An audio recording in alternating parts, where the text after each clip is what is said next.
കേരളത്തിൽ കോൺഗ്രസിൻ്റെ പോക്ക് എങ്ങോട്ടാണ്? ആർക്കും ഒരു നിശ്ചയമില്ല. വരും ഓരോ ദശ വന്ന പോലെ പോകും. ഇതല്ലാതെ എന്ത് പറയാൻ? എന്നെ തല്ലണ്ട അമ്മാവ, ഞാൻ നന്നാകില്ല എന്ന് പറഞ്ഞതുപോലെയാണ് കോൺഗ്രസിൻ്റെ സ്ഥിതി. സുധാകരൻ വന്നപ്പോൾ എല്ലാവരും വിചാരിച്ചു കോൺഗ്രസ് ഒന്ന് നന്നാകും, ഒന്ന് ഊർജം പകരും. ആ വന്ന മോഡിക്ക് ഒന്ന് ഊർജം പകർന്നു എന്ന് ചിലരൊക്കെ പറഞ്ഞു. പുത്തനച്ചി പുരപ്പുറം തൂക്കുമെന്ന്. പക്ഷെ സുധാകരനെ സംബന്ധിച്ചിടത്തോളം അങ്ങനെയൊന്നുമല്ല, പുത്തനച്ചിയൊന്നുമല്ല. അദ്ദേഹത്തിന് കോൺഗ്രസിനെ എങ്ങനെ കൊണ്ടുപോകണം എന്നുള്ള കാര്യത്തിൽ ഒരു ദിശാബോധമുണ്ടെന്നുള്ളതാണ്.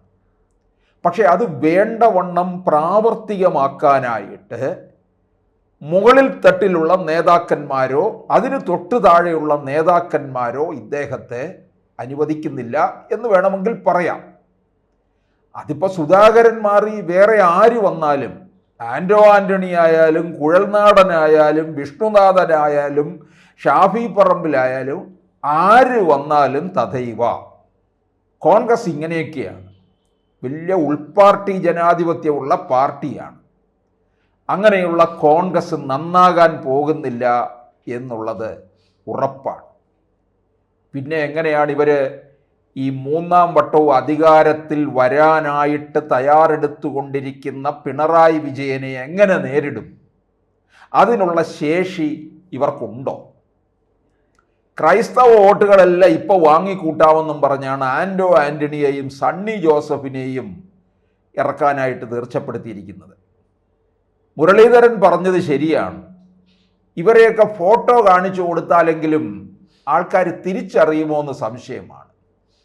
പത്തനംതിട്ട പാർലമെൻറ്റ് മണ്ഡലത്തിലെ വോട്ടർമാർക്ക് പോലും ആൻ്റോ ആൻ്റണിയെ അറിയത്തില്ല എന്നുള്ളതാണ്. കേരളത്തിൽ ചില എം പിമാരങ്ങനെയാണ്, ഒരു പ്രയോജനവും ഇല്ലാത്ത കുറേ പേരുണ്ട്.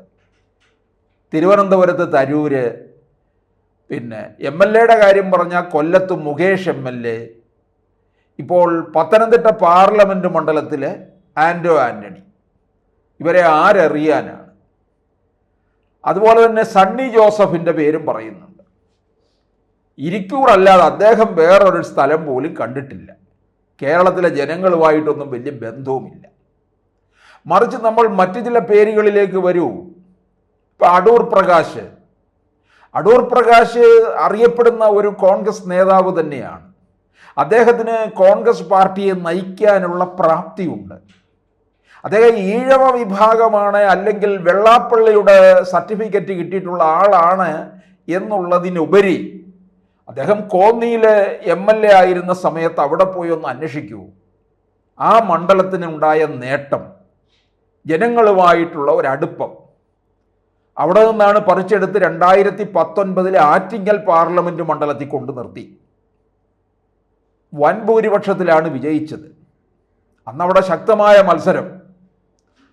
BJPയിൽ നിന്ന് ശോഭാ സുരേന്ദ്രന്, സമ്പത്തും CPMൽ നിന്ന് പോരെ, അതിശക്തമായ ത്രികോണ മത്സരമാണ്.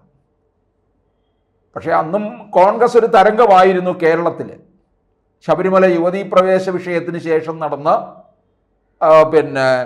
തെരഞ്ഞെടുപ്പ് കൂടി 20-ൽ 19 കോൺഗ്രസ് നേടി. ആലപ്പുഴ മാത്രം CPMൻ്റെ കയ്യിൽ ഒതുങ്ങി. അങ്ങനെ അവിടെ അടൂർ പ്രകാശ് വലിയ ഭൂരിപക്ഷത്തിൽ ജയിച്ചു. 2024 അദ്ദേഹത്തിന് മത്സരിക്കണമെന്ന് താല്പര്യമൊന്നുമില്ലായിരുന്നു. എന്നിട്ടും ജനങ്ങൾ ജയിപ്പിച്ചു വിട്ടു. അത്രത്തോളം മണ്ഡലവുമായിട്ട് ഇഴുകിച്ചേർന്ന് ജനങ്ങൾക്ക് വേണ്ടതായ കാര്യങ്ങൾ ചെയ്തു കൊടുത്ത് ഒരു ജനപ്രിയനായി മാറിയ നേതാവാണ് അടൂർ പ്രകാശ്. അപ്പോൾ ഈ സുധാകരനെ അനാരോഗ്യം കാരണം മാറ്റുന്നുവെങ്കിൽ ഒന്നുകിൽ അടൂർ പ്രകാശിനെ എടുക്കൂ. അപ്പോൾ നിങ്ങൾക്ക് ഈഴവ വോട്ടുകൾ നിലനിർത്താമല്ലോ. അതിനുവേണ്ടിയാണല്ലോ ഈ കാര്യങ്ങളൊക്കെ നോക്കുന്നത്. ഈഴവരുടെ ഏത് പ്രതിനിധി ഉണ്ടല്ലാതെ കോൺഗ്രസിൽ ഇപ്പോൾ ഏതെങ്കിലും ഒരു സ്ഥാനത്ത്? ആരുമില്ല. ഇനിയിപ്പോൾ സുധാകരനെ മാറ്റി ആൻ്റോ ആൻ്റണിക്കോ മറ്റോ കൊടുത്തു കഴിഞ്ഞാൽ വെള്ളാപ്പള്ളി വെറുതെ ഇരിക്കുമോ? സമുദായത്തെ മുഴുവൻ തൃപ്തിപ്പെടുത്തണം. അല്ലെങ്കിൽ ഒരു കാര്യം ചെയ്യണം, 3 പേരെ അങ്ങ് KPCC പ്രസിഡന്റുമാരാക്കണം. അതാണ് വേണ്ടത്. ഒരു മുഹമ്മദും ഒരു ഇമ്മാനുവലും ഒരു പിന്നെ പീതാംബരനും ഒക്കെ ആയിട്ട് വെക്കണം, മാറി മാറി ഭരിച്ചോളും, അല്ലെ 3 പേരെ ഒരേ സമയം. അതായിരിക്കും നല്ലത്. എല്ലാ സമുദായത്തെയും പ്രീതിപ്പെടുത്താനായിട്ട് സാധിക്കുമെന്നുള്ളതാണ്. നായന്മാർക്ക് കൊടുത്തില്ലെങ്കിൽ അവർക്ക് അതിനേക്കാൾ വലിയ അരിശം. ഒരു കാലത്ത് നായന്മാരുടെ ഒരു അല്ലെങ്കിൽ നായരുടെ പോപ്പെന്ന് പറയുന്നത് KPCCയുമായിട്ട് വലിയ ബന്ധമാണ്. പെരുന്നയിൽ നിന്ന് കൊടുക്കുന്ന ലിസ്റ്റ് അനുസരിച്ചായിരിക്കും സ്ഥാനാർത്ഥികൾ പോലും. ഭരണം കിട്ടിയാൽ മന്ത്രി ആരാകണമെന്നുള്ളതും നായർക്കിത്ര, ഈഴവർക്കിത്ര, മുസ്ലിമിനിത്ര, ക്രൈസ്തവർക്കിത്ര എന്ന് പറഞ്ഞാണ് വിഭജനം നടത്തുന്നത്. അപ്പോൾ അങ്ങനെ പോകുന്ന കോൺഗ്രസ് പാർട്ടി ഇപ്പോൾ KPCC അധ്യക്ഷ പദവിയിലും ഈ സുധാകരനെ മാറ്റിക്കഴിഞ്ഞാൽ അതിൻ്റേതായ കുഴപ്പം അവർക്ക് കിട്ടുകയും ചെയ്യും. ഇനിയിപ്പോൾ ക്രൈസ്തവരുടെ വോട്ട് മുഴുവൻ നേടിക്കളയാം എന്ന് പറഞ്ഞുകൊണ്ടാണ് ആന്റോ ആന്റണിയെയും സണ്ണി ജോസഫിനെ ഇറക്കുന്നത്. ഇതിനിടയ്ക്ക് സുധാകരൻ കരഞ്ഞു വിളിച്ച് നടക്കുകയാണ്, എന്നെ അധിക്ഷേപിക്കുന്നതിന് ഒരു മര്യാദയുണ്ട്. അനാരോഗ്യം എന്നൊക്കെ പറയുന്നത് എല്ലാ മനുഷ്യർക്കും ഉള്ള പ്രശ്നം തന്നെയാണ്. അതിന് മരുന്നുണ്ട്, മന്ത്രമുണ്ട്, ഡോക്ടറുണ്ട്. അതിൻ്റെ പേരിൽ എന്നെ മാധ്യമങ്ങളിലിട്ട് അധിക്ഷേപിക്കുന്ന എന്തിൻ്റെ അടിസ്ഥാനത്തിലാണ്? അങ്ങനെ ചെയ്യരുത് എന്ന് അദ്ദേഹം AK ആന്റണിയുടെ അടുക്കൽ ചെന്ന് അപേക്ഷിച്ചിരിക്കുകയാണ്. AK ആന്റണി പിന്നെ ഒരു കുലുക്കവും ഇല്ലാതിരുന്ന് കേൾക്കുമല്ലോ. കാറ്റടിച്ചാലും കുലുങ്ങാത്ത ഒന്നാണിത്. അപ്പം എന്തായാലും ഇപ്പോൾ AK ആന്റണിയുടെ സംരക്ഷണയിൽ അങ്ങനെ നിൽക്കുകയാണ് സുധാകരൻ. ഇനി എന്തൊക്കെയായിരിക്കും എന്നുള്ളത് നമുക്ക് കാത്തിരുന്ന് കാണേണ്ട കാര്യമാണ്. എന്തായാലും ഈ പറഞ്ഞതുപോലെ ആന്റോ ആന്റണിയും അല്ലെങ്കിൽ സണ്ണി ജോസഫും ഒക്കെ കൂടെ വന്നു കഴിഞ്ഞാൽ ക്രൈസ്തവരുടെ വോട്ട് മുഴുവൻ തിരിച്ചു കൊണ്ടുവരാമെന്നൊക്കെയുള്ളൊരു ശ്രമമാണ്. അതൊക്കെ വെറും പാഴ്വേലയാകാനുള്ള ശ്രമമാണ്. കാരണം BJP അത്രത്തോളം ക്രൈസ്തവരുടെ ഇടയിലേക്ക് ആധിപത്യം സ്ഥാപിച്ചു, അവരെ ചേർത്ത് നിർത്തിയിരിക്കുകയാണ്. അവർക്ക് വേണ്ടതായ കാര്യങ്ങളൊക്കെ കേന്ദ്രത്തിൽ നിന്ന് നേടിക്കൊടുത്തുകൊണ്ടിരിക്കുന്നത് ഇപ്പോൾ ജോർജ് കുര്യൻ, സുരേഷ് ഗോപി, ഷോൺ ജോർജ്, PC ജോർജ് ഇവരൊക്കെയാണ്. അല്ലാതെ തന്നെ ഒരു നിരയെ തന്നെ ക്രൈസ്തവ വിഭാഗത്തിൽ നിന്ന് മുൻനിരയിലേക്ക് കൊണ്ടുവന്നിട്ടുണ്ട്. ജേക്കബ് തോമസിനെയും ഒക്കെ, അൽഫോൻസ് കണ്ണന്താനം.